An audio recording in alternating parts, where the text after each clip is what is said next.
और बड़ी खबरों पर रुख डालें उससे पहले सीधे लिए चलते हैं आपको केंद्रीय शिक्षा मंत्री संबोधित कर रहे हैं शिक्षा संवाद।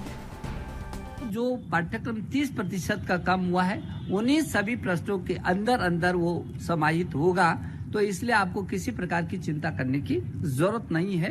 आपका जो कम हुआ है पाठ्यक्रम उसी से आपको सब प्रश्न मिल जाएंगे। और आज भी उसी शिक्षा के संवाद के तहत हम आपसे जुड़े हुए। सुरक्षा जरूरी है। जिन जिन लोगों ने सुरक्षा का अनुशासनबद्ध तरीके से किया उन राज्यों में अच्छा काम हुआ है। और ऐसा नहीं है, हमने दुनिया की सबसे इसी कोरोना काल में दुनिया की सबसे बड़ी परीक्षा नीट करवाई है। कोरोना काल की दुनिया की सबसे बड़ी परीक्षा ऑनलाइन परीक्षा नहीं, ऑफलाइन परीक्षा करके, और एक भी खराब उदाहरण नहीं आया। ये हमारी ताकत है, हम दुनिया की सबसे बड़ी परीक्षा इसी काल में करते हैं, क्योंकि हमारे छात्र अनुशासित होते हैं। उनको मालूम है कि जो हमारे गृह मंत्रालय और स्वास्थ्य मंत्रालय ने जो निर्देश जारी किए होते हैं उनका पालन करते हैं।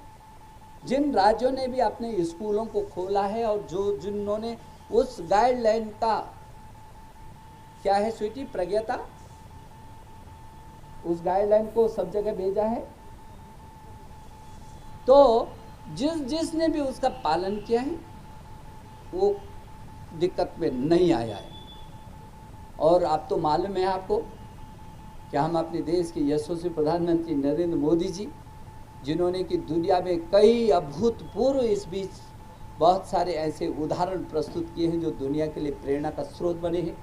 अभी हमारा देश पहला देश है जो दुनिया का सबसे बड़ा वैक्सीन का जो टीकाकरण हो गया है। ये देश दुनिया का पहला देश हमारा हिंदुस्तान बन गया। अब तो चिंता की कोई बात ही नहीं, पहला देश हुआ। और इसलिए मैं समझता हूँ आज जो ये शुरू हो रहा है, मैं आपको शुभकामना देना चाहता हूँ। अच्छे से रहिए, खूब मस्ती के साथ रहिए, बस इतना भर करिए कि अपनी सुरक्षा का ध्यान ज़रूर रखेंगे। और जब आप सुरक्षा का ध्यान रखेंगे तो मुझे भरोसा है अभी जो योग कर रहे थे बच्चे कितना अच्छा था। ये इस देश से जब योग, आपको मालूम है जब देश के प्रधानमंत्री जी ने विश्व के मंच पर ईश्वर की सबसे सुंदरतम कृति मनुष्य को सुरक्षित रखने के, उसके तन और मन को ठीक करने के लिए योग के बारे में विचार बात की थी संयुक्त राष्ट्र संघ के मंच पर, तो पूरी दुनिया के 197 देशों ने एक साथ उस प्रस्ताव को मंजूर करके दुनिया का पहला उदाहरण है ये। कितने कम समय में वो प्रस्ताव पारित हुआ और आज दुनिया के 197 देश योग कर रहे हैं। जैसे अभी हमारी छात्र छात्रा यहाँ पर योग का प्रदर्शन करके अद्भुत किया या नहीं किया, तो इतनी धीरे से तालियां क्यों बजी होंगी? हाँ, तो लग रहा है कि उन्होंने। केंद्रीय मंत्री शिक्षा संवाद कार्यक्रम में केंद्रीय शिक्षा मंत्री संबोधित कर रहे थे। इस मौके पर उन्होंने योग की महत्ता पर रोशनी डाली और